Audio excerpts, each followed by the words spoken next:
I want to talk to you about Delphi again. I don't want to get tied up in knots, but apologies if I do, because I'm just trying to interconnect a few things to see how what Carter has said at the press releases and the thing that was redacted from Robert Ives' statement. I just want to see how these might relate to alleged persons of interest or people's persons of interest, and how they might sound to those people and how they might sound to people that are suspicious of these people or of the perpetrator. And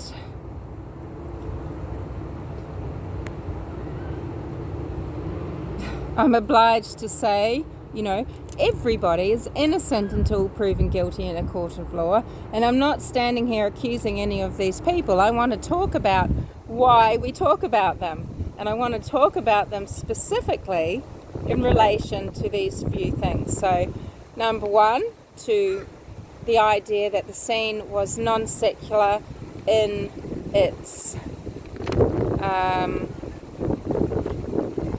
that the signatures, for example, might be non-secular, that there is something to do with any type of religion, witchcraft, folklore, anything that is outside of the human secular society.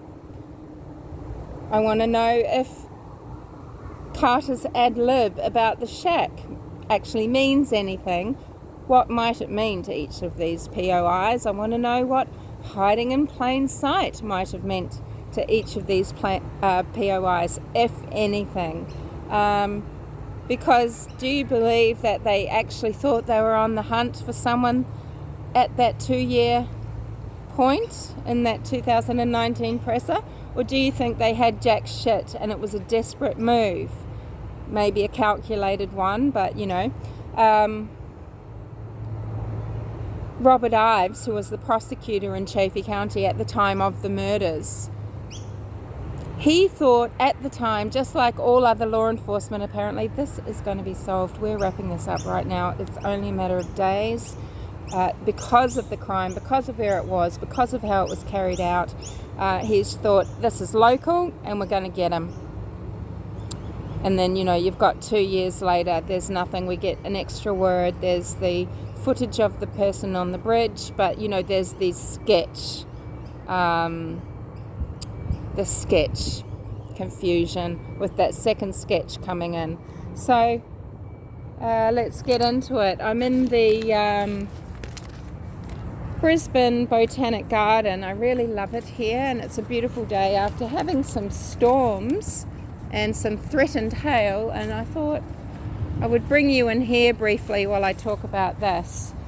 So let's discuss the first person of interest, and that would be flannel shirt guy, and his name is David McCain.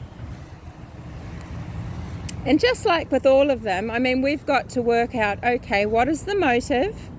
What was the opportunity? Does he have an alibi? Is this person actually viable as a person of interest? If you have a person of interest and you try to find out where they were on that weekend, on that day, the 13th of February 2017, and if you can't find it, if you can't find where they were, they can remain a person of interest. If you look into it and you work out that they were living in Chicago, that there are photos on, someone else's Facebook of time that they spent on that very day, maybe they say Valentine's, weekend with my sweetie, and there's a place stamp, etc. Well, then you can't keep them as your person of interest. But flannel shirt guy, David McCain, while he is placed at the scene, he's placed at what Carol Harvmeister calls the kill zone, and he's been quite involved in this case, hasn't he? He's made witness statements. For all we know, he gave the drawing of that first suspect, the older man sketched out, and he has given a timestamp to people, namely to Michael Catt on his WKAT channel. He was investigating at the time, went to the trail, I think with Reno, And they are the ones that interviewed Flannel Shirt Guy. I don't think they realised at the time it was David McCain. But there he is. He was in the area, and sure, you would expect David McCain to be at the trails often. He is deeply invested in the heritage trails, in protecting them, as is his brother, Dan McCain. Now, it's alleged that he can be placed at the cemetery on that day. So that gets curious, doesn't it? And what was Carter talking about when he says, we know this is about power to you? Was he talking about David McCain's desperate need to gain power over what happened to the heritage trails, over funding for the heritage trails? Do you think that David McCain could have come up with a better option to gain funding, 1.4 million, than to kill 2 innocent little girls? I mean, that could have ended in the trails being closing down for good. So what do you think about that as a motive for David McCain? And other things that Carter said, do they make sense? Hiding in plain sight while he's a pillar of the community. And what about the reference to the shack? Well, I'll get to that, because there might be 2 references to the shack that match. As far as the non-secular staging of the crime scene, of the place where Abby and Liberty were found, at least, well, again, it's alleged that David McCain actually has an interest in witchcraft. So could there have been talismans there? Could there have been puppets there? You know, are the dolls witchcraft puppets? These rumoured dolls. Now, who might he be connected to? Well, connected to another person of interest. And this is someone that's been connected as a person of interest for more than one reason. So this person is Professor Christopher Moore. He's an archaeologist at the Indianapolis University, and he is heavily invested in the heritage trails remaining protected and remaining open, so he can probably get grants to, you know, operate his life living in Indianapolis and traveling up and down the heritage trails, teaching people about it and discovering more and more history, more and more artifacts about the area.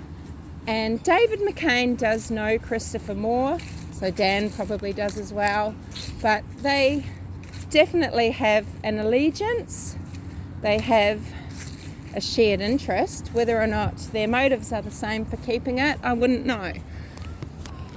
There's a place called Baum Cottage, or Baum Cottage, B-A-U-M.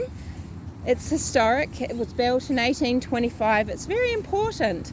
And in 2015, you know, there's David McCain writing it up in one of the local rags, talking about one of Christopher Moore's expeditions out there with some of his students. And, you know, they're studying the history of the area, including this history of when the area was first settled. And is that what Carter could have meant about the shack? Or, let's see, there's 3 people involved. This is the conspiracy we are to go for. Would Carter expect that anyone who's watched the shack would understand what he's meaning about the reference in regards to how many people are involved in the conspiracy to kill people at the Heritage Trail? Because the shack's themes are strong quite blunt, really. You know, they just hit you in the face with it, just in case the lowest denominator watching doesn't get it.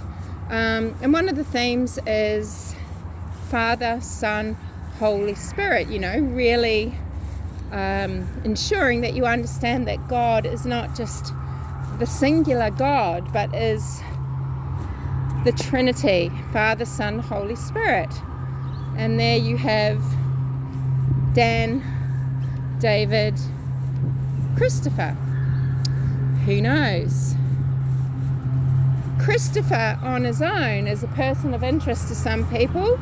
Go and watch True Crime Jesus.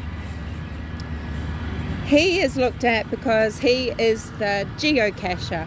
What is geocaching? It's the world's most hidden game, and people use electronics to find hidden caches, and then you record that you were there. And some people leave things behind, a token, so that people can move it somewhere else. Are you listening? And that's the game. Well, what was Christopher Moore's token, his symbol? A symbol that he actually refused to leave behind. He used to take it with him. It was too precious to him. And it was a talisman.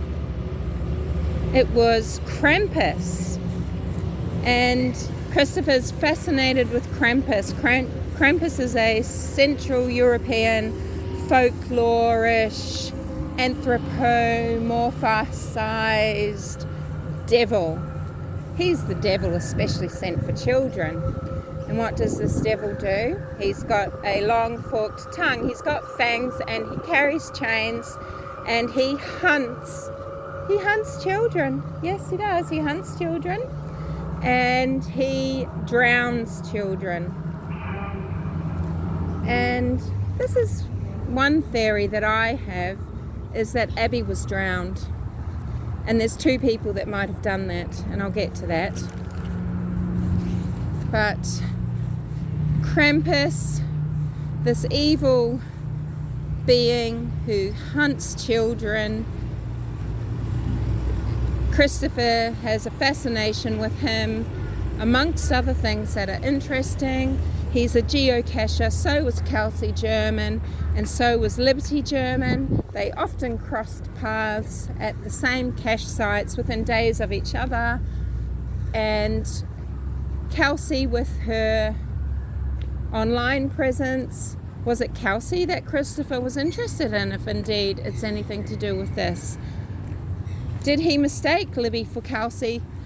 She was wearing one of Kelsey's items of clothing, a sweatshirt.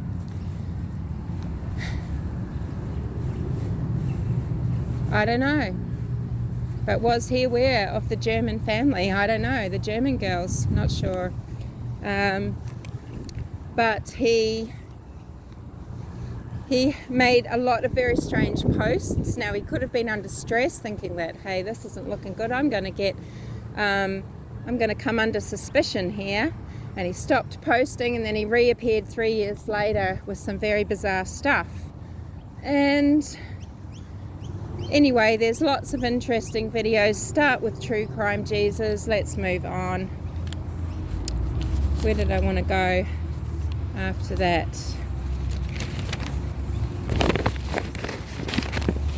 I wanted to stick with the drowning scenario, and I wanted to go to the next person of interest that people talk about all the time. And this one is interesting because he allegedly can be placed at the scene. So this is Pastor Micah, of course. Pastor Micah, who grew his beard out, and he grew it in such a way it looks like a plain person's facial beard. It looks like someone that might be hiding in plain sight, changing his appearance to look like an even more innocuous person than a pastor should already be.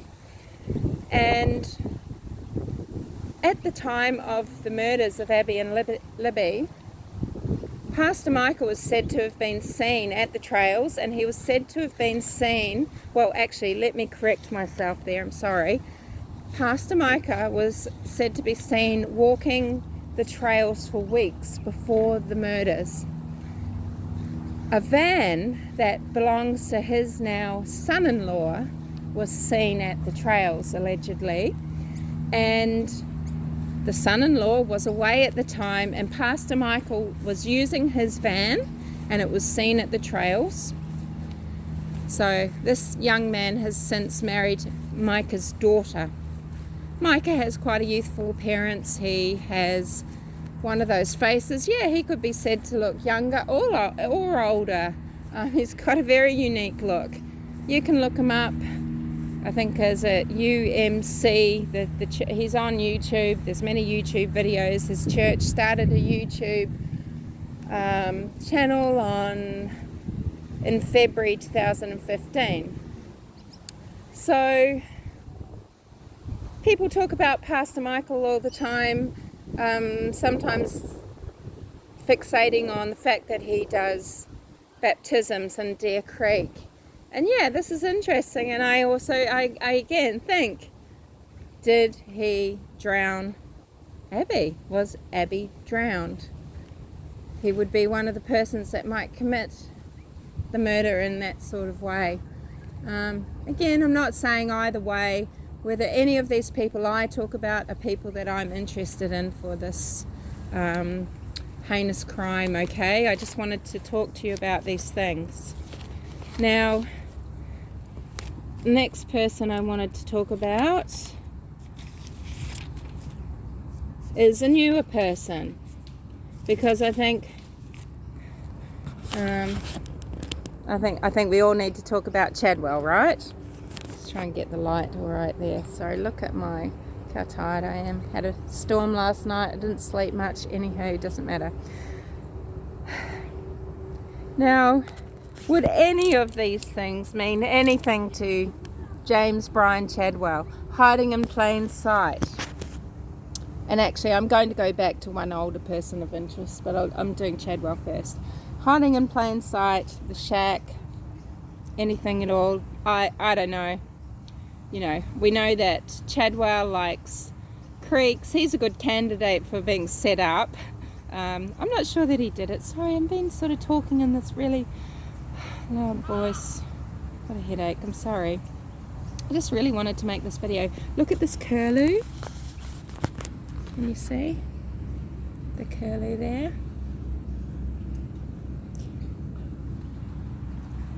So Chadwell, I'm not sure that any of these things. Chadwell is a repeat offender. He's a dirtbag, and he should have been on the radar. I think if he'd done it, he would have been picked up. He would have said something, done something. There is no way that Chadwell wouldn't have been behind bars. So, am I aiming it at the curlew? You know, there's no way. So, I'm not sure that any of these things mean anything whatsoever. I don't know what he would have done non-secular like. It would have been something pathetic to do with supposed demons and that sort of thing. He's not intellectual enough to have any sort of academic interest in folklore or anything like that. I don't think he could really interpret anything from a psychological point of view or what. I think he's got some terrible desires. He is a scumbag, but I don't think he's the bridge troll, you know, or related to this crime in any way. I just don't. So the person that I was going to jump back to is the FBI, because sure, we know that someone was holidaying, visiting family, the FBI, at the time of the murders. That's why someone was there on the 14th. There's a lot of people that work for the FBI, and many of them visit family and friends throughout the year. This is not unusual, and it doesn't mean that he's the killer or that anything odd was going on. Michael Catt will say, well, you know, they wanted someone to be there possibly because of Evansdale. Even though police have said in the past, look, this has nothing to do with Evansdale. They actually said that very early on, so they may have changed their mind. I guess all depends whether you think this is a serial killer or not, or revenge killing or whatever, opportunistic crime or what. But just talking about the FBI chap, well, hiding in plain sight would absolutely mean something to him, because it's speak for serial killer. Would the shack mean something to him? I'm not really sure. What would the shack mean to anybody who hasn't read the movie or seen the book or know at least a little bit about the themes? And that, you know, there'd be no guarantee unless you actually knew this person had seen it. You know, it wouldn't mean anything. So I don't know about Chadwell. Then we come to a newer POI, and that is Sonny Justice's Keegan Dunker. And certainly, you know, I've looked through Garrett Kurtz's Facebook many times in the past, and you land on this little shithead's face, and it will give you pause for thought. Now, Sonny Justice's theory is the unholy trinity of Garrett Kurtz, Dunker, and someone else. So, hey, is that what the shack was referencing? Would they get it? Would they get that it meant the three? Is it something else? Would hiding in plain sight mean anything to them? Well, it actually would, with regard to Garrett Kurtz already being in jail. That's hiding in plain sight, isn't it? And I think if you were in jail and you were the killer and you're up on other charges, I think hearing that would give you concern, because you would be thinking, well, yes, I do want to know what you know, and you're threatening that one day I will.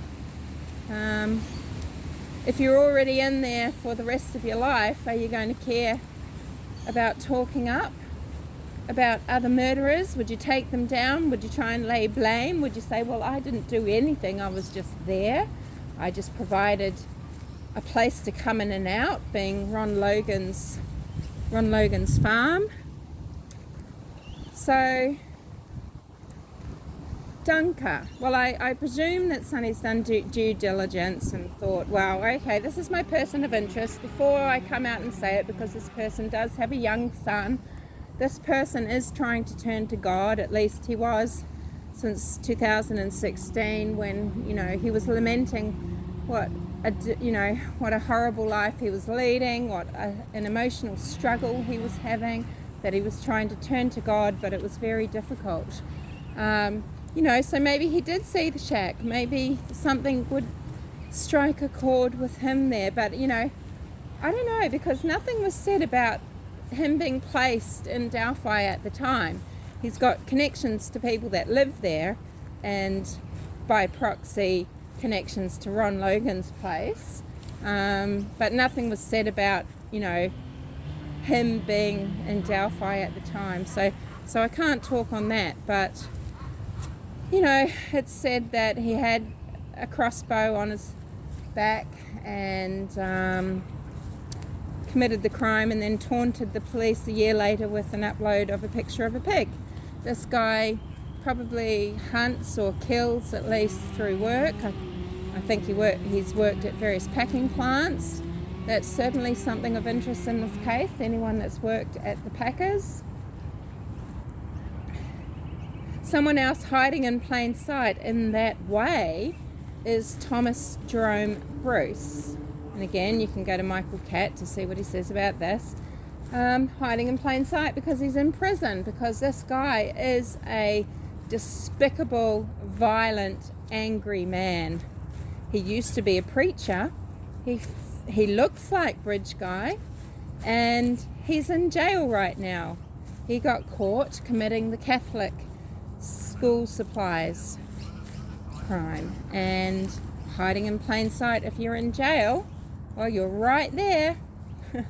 So I don't know, with the shack, or, have anything to do with it? Not sure.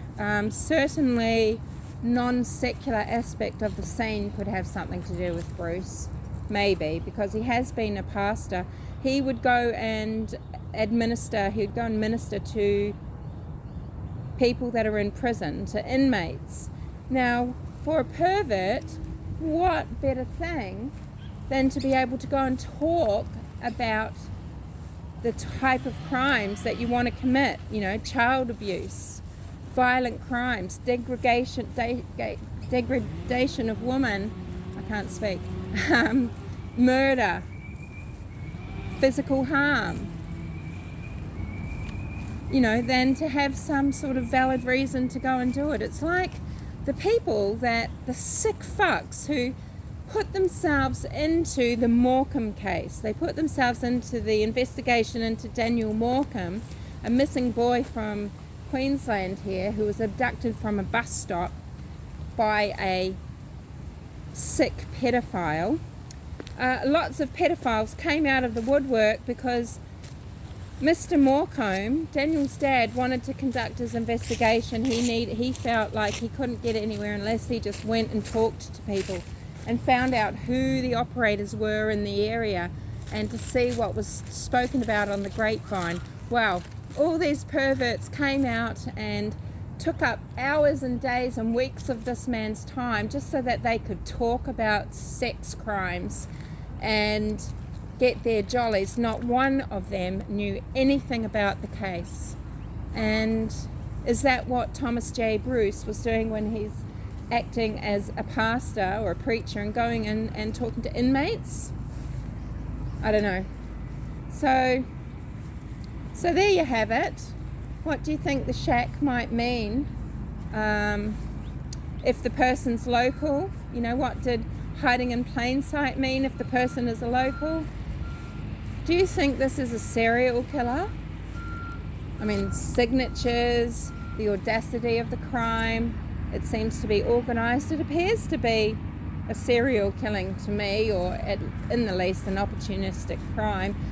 But many people are gunning for revenge, or gunning for motives such as not just power over human life, over terrified girls, but power in terms of power in your society, in your county, and what happens to heritage trails, who decides what happens, who decides what happens with the money.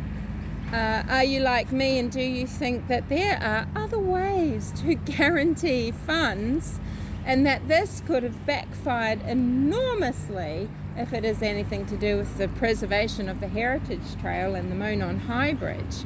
I mean, I feel like this would have just had the opposite effect nearly. It's work. Funding got given. Part of the works have been done on the bridge.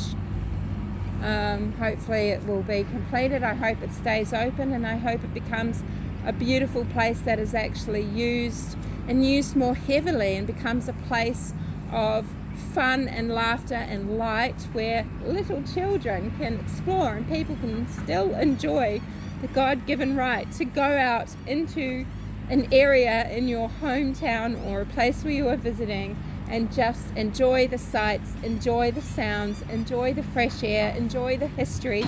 The land, our earth, it's for everybody, and why should this sort of crime shut us down? So, I think funding should have come through regardless. I'm not sure how the deaths of Abby and Libby helped this along. Were there other reasons the McCains might be involved? Was it just some sort of sickness and to do with witchcraft? Is it anything to do with Krampus? This mythical folklorish Satan who hunts children? Was it 3 meth heads fucked up through the poor choices in life that have hunted and killed 2 little girls for some stupid revenge for some fucking awful woman called Ashley Garth. Did she hold that much power? I mean, maybe, hey, go and kill someone that actually did sleep with Garrett Kurtz. Hey, sure, direct threat. And she was pretty, Nicole Bowen. But someone that is gossiped about as having to possibly have spoken to Garrett when in town one day or something, just one word or a look or... really? If it was those 3, now here's what would happen probably is Ron Logan's land would have been used, entry and exit. There would have been no sightings on the trail. Those would be just bogus. I'm not sure how I feel about those anyway. I'm very suspect about the 2:47 timestamp. I'm very frustrated with Libby's dad, who didn't go to the actual bridge. Maybe he wouldn't have crossed it looking for them, but who knows, maybe he could have then been on site, not distracted by arguing with your boyfriend or girlfriend or doing whatever the couple was doing if they were there, but maybe he would have been there and concentrating, and he could have called out, he could have heard something, who knows. It was probably too late by the time he got there, because we think that the killer had 23 minutes or thereabouts, half an hour from abducting the girls on the bridge, taking them down the hill to the creek, and then discarding them like just no respect, discarding their little bodies. He didn't have a lot of time, particularly if he's taken the time to stage the scene, to put things that are important to him, to humiliate the girls after death. I spoke a little bit about organised and non-organised killers, what they might do at the scene, in my recent video, the 7 phases of a serial kill. Yeah, it's a tangled web, isn't it? It's a tangled web, and I think sometimes we just need to remove ourselves from something and just start looking at it very fresh and simply again, not getting too tangled up in things. I don't know. It's usually what you think of at first. It's usually the truth. And what did we think of at first? If it wasn't local and it wasn't apprehended straight away, it's someone sick. It's probably a serial killer. I'm not sure if they are related to the criminal who killed Lyric and Elizabeth at Evansdale, but it is very likely, in my mind. All right, that's enough rambling and yelling at you. Thank you for listening. See you later.